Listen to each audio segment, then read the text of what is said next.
first, we have to talk about Mexico. AMLO, Mexico's president, is 1 year in, and his election a year ago was a very positive signal for the world and a significant step in a time of rampant nationalism and extremism, personified by the terror campaign that the Trump administration has waged against migrants at the southern border. Its broader effects across Central and Latin America, which has been, as is always with Trump, an extension and an amplification of the already existing empire U.S. foreign policy. AMLO, a leftist reformer, a moderate leftist, someone who came from the pre-leftist tradition, but who set out on his own in two different political parties, most recently Morena, was elected after seeking the presidency several times, including in one in the earlier aughts that many people concluded and thought was stolen, including himself. This was a pushback against a resurgent far right across Latin America as well, most infamously with the election after the political imprisonment of Lula da Silva of Jair Bolsonaro in Brazil. Now, from the outset, the press coverage of AMLO has been atrocious, and we fall into the very familiar dynamic here, which is particularly challenging in measuring leaders in Western press coverage in Latin America and the Caribbean. There is a full-throated and almost universal, and I would say universal opposition, which is only amplified in the last couple of years, of any type of left representation in the Southern Hemisphere. That includes social democrats, anything that is even consistently moderately pro-labor or pro-poor. The Western press finds a way to oppose them, and for obvious ideological and in the corporate areas financial reasons, because even a modest pushback can cut into foreign capital interests and local oligarch interests. This stuff isn't that complicated to figure out. During the 90s and aughts and during the beginning of the pink tide, there may have been more of a sense of allowing a little bit more of democratic movement in Latin America. Then you have your valid left critiques. What are the records of these governments? Are they empowering civil societies? Are they respecting indigenous people's rights? Are they really taking on corporate and oligarchic and imperial power? Are they delivering? Those critiques are very important and very urgent, and we recognize groups, particularly in Mexico's case, a group like the Zapatistas that still have an extraordinary presence in that country and do so much and provide an alternative model. However, there's always the utopian, impractical, and fantasy left objections to these governments, which is they're never good enough, they're not radical enough. Or then there's the liberal prissy ones, which is that in an incredibly conflictual, divided, harsh political environments with threats of coups and violence and so on, and political deal-making, that these leaders are not always angels, in the words of Donald Trump. So we need to have a systemic understanding that is allowed to absorb critique and analysis, but still fundamentally recognizes that leaders, and very much including AMLO, are fighting on behalf of profoundly disadvantaged people in both Mexican society, but even in the entirety of the global system, and that we are in an era of aggressive coup seeking, that this reversal goes back to the 2009 Honduras coup backed by the Clinton State Department and the Obama administration, that hybrid warfare is a real thing utilized by all major powers in the world, that astroturfing civil society is something that has been used very effectively, at least in the beginning stages of the Bolivia coup, and that there's a lot of moral perfectionism, naivete, and credulity among many who identify on the left that is easily exploited by, as an example, the U.S. State Department. So let's talk about AMLO's record. He's cut bloated government salaries. He's moved money significantly into social welfare programs. He's raised the minimum wage. He's improved labor laws. He's brought people back into the decision-making. As an example, he stopped a very disruptive airport expansion project due to lack of support from the Mexican people. He diverted money to underdeveloped regions of Mexico. He's tried to change the country's policy towards the drug war and has pioneered the phrase hugs, not bullets, which is actually something that we should take quite seriously.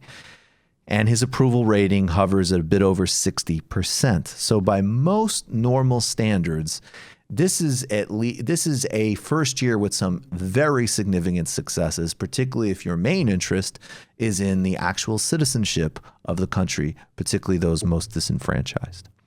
He's mobilized working class people across the country. He's been building railways to underserved areas, and he has drastically simplified the presidency itself in terms of the pomp and circumstance of the office, just as he did when I believe he drove a Volkswagen Bug when he was mayor of Mexico City. Now, here are the problems. The economy is sluggish. International spending is normal, but the domestic is lagging. There's a continued dependence on the U.S. for free trade. And of course, that has led to the incredibly harmful cooperation with the Trump administration's war and terrorism towards migrants. Now, again, he's attempted to maneuver it and soften it, but he's still operating in that framework. And that is still an area that, again, cannot be laid at his feet, but is one of serious and legitimate criticism. He's promised not to raise taxes or increase deficit spending, which of course makes it near impossible to fundamentally redistribute and actually change the economy.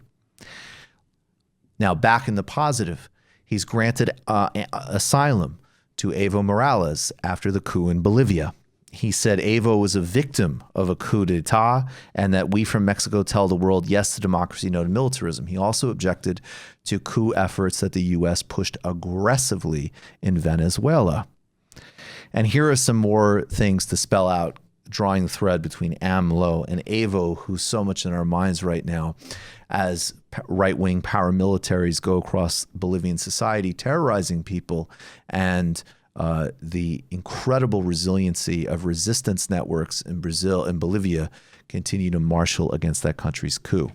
Despite AMLO's high approval rating, overwhelming victory last year, the American press write about AMLO as if he was almost a dictator, much like they did with the democratically elected Evo.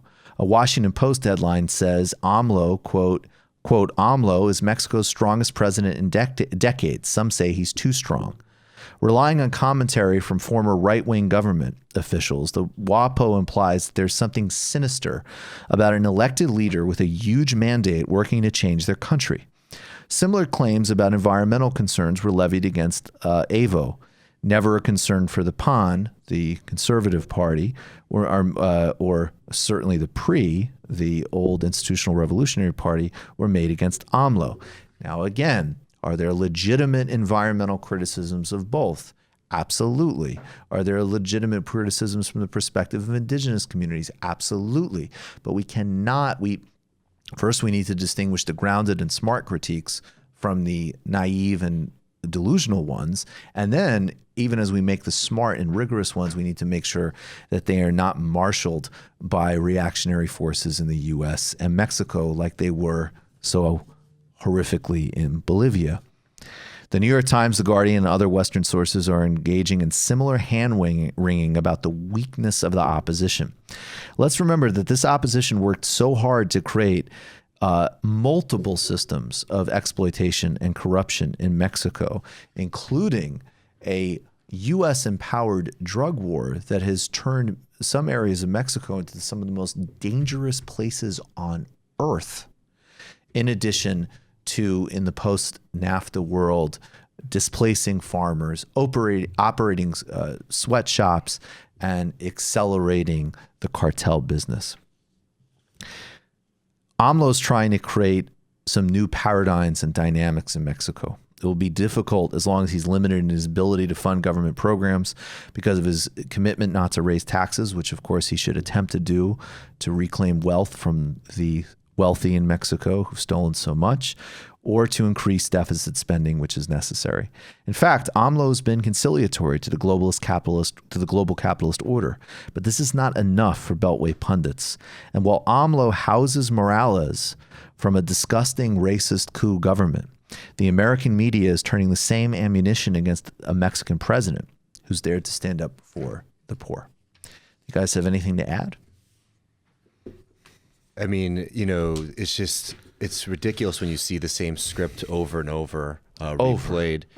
AMLO has been trying to shift this country, but that's something that's very difficult to do, especially with the relationship of Mexico's economy to the United States and also its reliance on international finance. So AMLO is in a tricky position, and we don't need to have judgments necessarily on is he perfect or right or wrong, but when you start to see this same narrative being pushed against him, that somehow he's a dictator. By the way, remember, somebody who won an election overwhelmingly, so then his party comes into power and now is governing the country. Somehow that's a problem.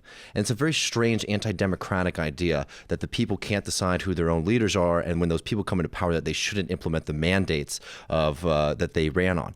So this is definitely something we should be covering as much as we can, paying a lot of attention to, and really pushing back against these nasty narratives, because what they do is they repeat the same lies over and over and over, and Americans who aren't paying attention to what's going on domestically in those countries start to believe them and absorb them and start to think that they're reality, while in fact somebody who was democratically elected with a huge majority is trying to implement the promises that they've made.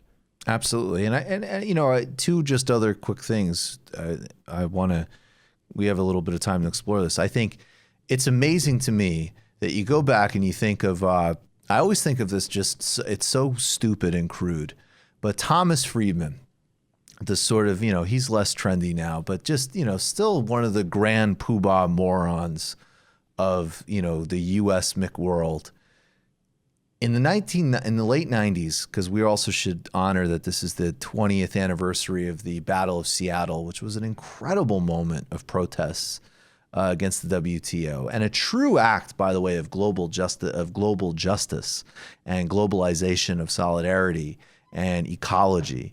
And you see people in mainstream outlets suggesting that Trump's xenophobic fantasy life reflects the protesters because they were opposed to the WTO, and you consistently see this in the neoliberal media, which is a conflation of people who want a post world, a evolved world, a good world, and ones who want to regress even further than the world that the Thomas Friedman's already created as somehow representing the same thing, because they both object to, as an example, a predatory organization like the WTO. But at any rate, Thomas Friedman used to talk about the golden straitjacket. And the golden straitjacket was what countries needed to do with their fiscal policy in order to participate in the global economy.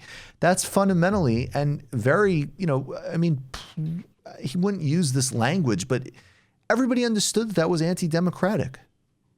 You could have a vote. You could have Coke versus Pepsi. Maybe there was a little bit of, one party was kick you a touch more spending in education. Maybe. Certainly if you were, totally under World Bank or IMF dictate, you couldn't. And then maybe one was a bit more socially progressive or not. And that was it. Everything else was designed to turn your country over to Monsanto or Chevron or Microsoft or whatever. And so the idea that then they turn around and say a guy who has a successful mandate and is doing what people want is somehow anti-democratic is pernicious, dangerous propaganda, and I think we really need to interrogate. This is never going to be a show that uncritically that just says, oh, you oppose the West or the U.S., we support you. I'll say again, Assad committed war crimes, even regardless of chemical weapons uses. Every faction in Syria, as far as I can tell, with the exception of the Kurds, have committed significant war crimes. Putin is not a liberatory force in the world. And countries in the pink tide have made legitimate and their own mistakes at times. We're never going to just, we're not doing that. At the same time, there is what could only be, it is a ivory tower tendency. And particularly when you are talking about whether in the Middle East or Latin America, and you are under siege, and particularly in Caribbean and Latin America, you are totally under siege from the world's most powerful hegemonic force is here, waging coups, interfering with your elections, funding opposition groups, all of this stuff constantly. And the Washington Post and the Guardian and the New York Times will repeat that propaganda. And then sometimes some people on the left will find a valid critique. But even those valid critiques, what organic constituency is it connected to? That's another very serious question. Even Nicaragua. People ask me about it all the time. I get the criticisms of Ortega. I really do. But when people suggest that there's a third authentic Sandinista faction, well, what do they represent? It's like, 3 million people voted for Ralph Nader in 2000. I think they were right. Not in terms of strategic voting, but that certainly would be the best expression of my politics. But how much does that have to do with what was happening politically in the United States then? At any rate, sorry. Yeah, no, I mean, I just wanted to add, because when you hear liberals complain, especially in the Washington Post and the New York Times about AMLO, there's all this talk about the institutions. Let's remember that most of these institutions that were put in place by the PRI and also by the PAN were put into place to maintain a system. Like we made this point a couple of weeks ago on the show that, it's not very helpful. It's important to remember that the dichotomy between like poor and rich countries confuses a lot, because let's not forget that Mexico had the richest person in the world, Carlos Slim, just as recently, from 2010 to 2013, and they were able to, create a lot of personal financial wealth because the political economic system encouraged that kind of behavior. So now AMLO coming at some of these political institutions that were set up to grift off of the poor, to take advantage of people, to take advantage of working people. Yeah, he is going to be fighting against these institutions, and that's a good thing. You need to recognize that not all these institutions are as neutral as they present themselves to be, and oftentimes have a very specific economic goal towards them. And by the way, including, I don't know if he still does, but Slim used to have an ownership in the New York Times, I believe. Yeah. So, speaking of laundering institutions, that might not be neutral arbiters. No, absolutely. for a basic social democratic agenda. That's another thing that is just so disgusting about liberals when they talk about this stuff. You are talking in most of these cases. You are not, there is a revolutionary project like Cuba, which did incredible things for people, objectively, and had its mistakes, blah, blah, blah. We know all this. In most of these cases, and certainly in AMLO's case, you are literally talking about, can you give us permission for 1 second without funding coups and propaganda and death squads and AstroTurf groups and writing stupid editorials about our institutions to do some type of soft version of the New Deal for our own country? It's disgusting. And they still make Lula a political prisoner. Matt. What's a literary? Yeah, you got something. What's a literary reference for this? I was just going to talk about Bloomberg and Xi Jinping. Well, please. We're going to get to that later. Well, we're going to do that for the bad, but I think that's very apropos. That's a very right. No, but look, Bernie has been terrorized because he won't call Maduro a dictator. Maduro isn't a dictator. He does not fit a proper definition of what that word is. Not a dictator. And incidentally, the things that you might object to that have happened in Venezuela, I asked you to look at them strategically.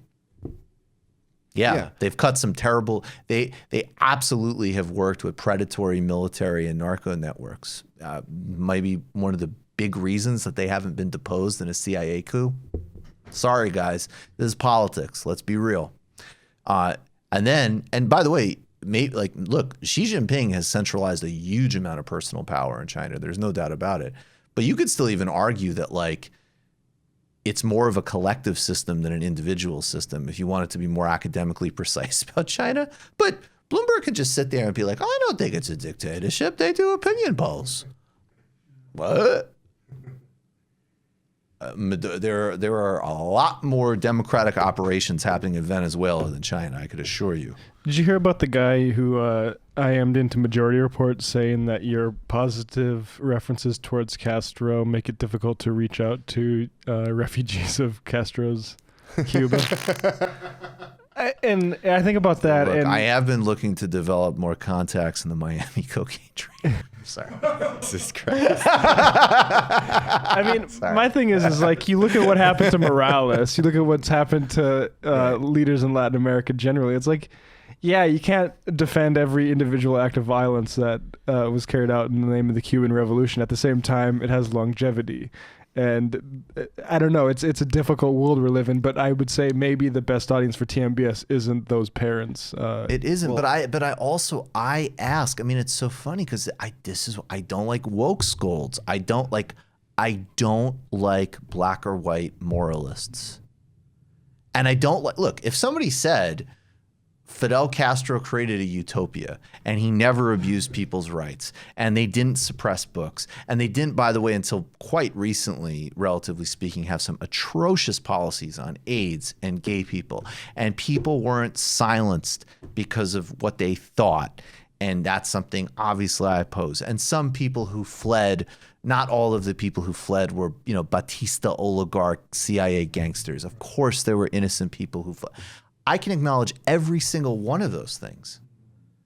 And at the same time, and of course that I already know there's a certain contingent that get all triggered by that. But then on the flip, can you acknowledge that that Che was in Arbenz's Guatemala right before, literally on behalf of a fucking banana company, we had this terrorist coup backed by the CIA that they tried to kill Castro like upwards of hundreds of times using the mafia, the CIA.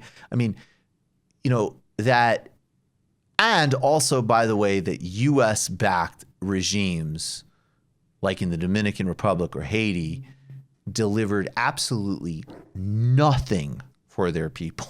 Oh yeah. And had worse human rights abuses in terms of the imprisonment, torture of opposition, and so on.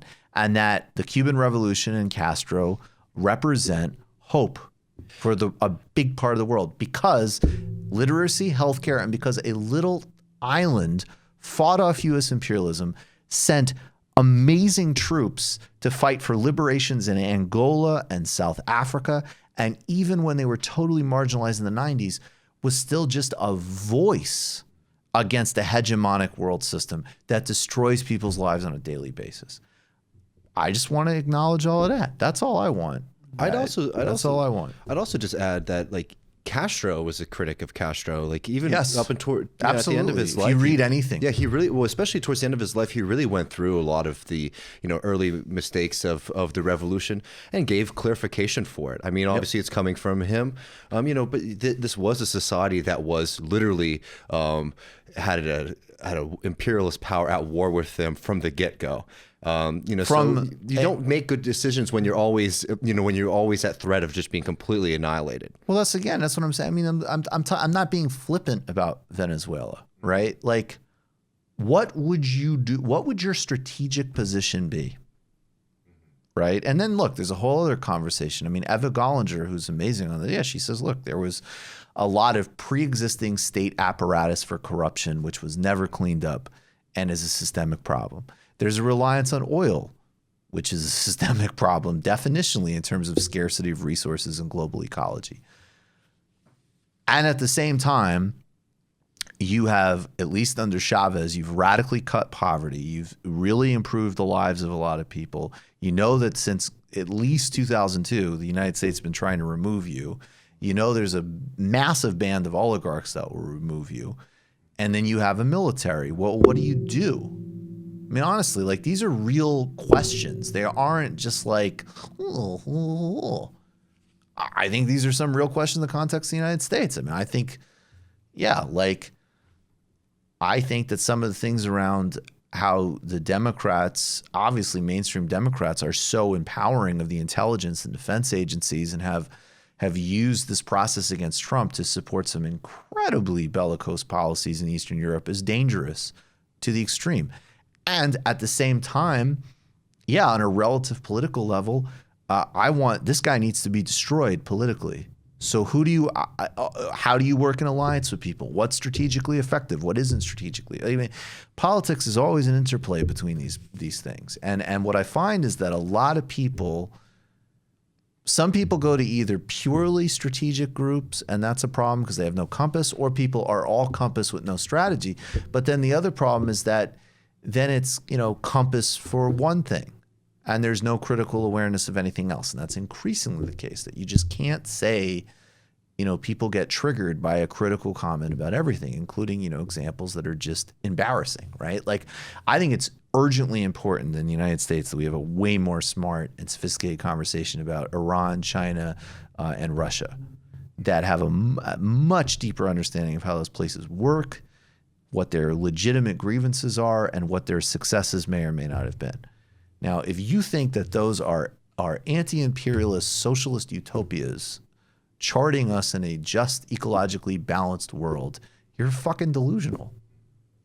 Period. And I'm not going to indulge it. And at the same time, if you think, oh, you just need to get rid of Trump, or that the United States isn't the most dangerous hegemon on earth, you're fucking delusional. And so I think what we're trying to do here, and the reason things like the pink tide is so important, is that we're trying to find these alternative vectors of power where they legitimately exist. And Castro and the Cubans are definitely one of those. I would say, if you can't see that in the historical scope, I mean, I don't know what to tell you. I would challenge any of the IDW platforms to have this sort of conversation about this topic and see what sort of content they produce. Talking about ideas. You just watched a Michael Brooks show video. Subscribe to get them all. Why wouldn't you? Don't be foolish. Click subscribe below and become a patron as well. Patreon.com/TMBS. Thanks, everybody.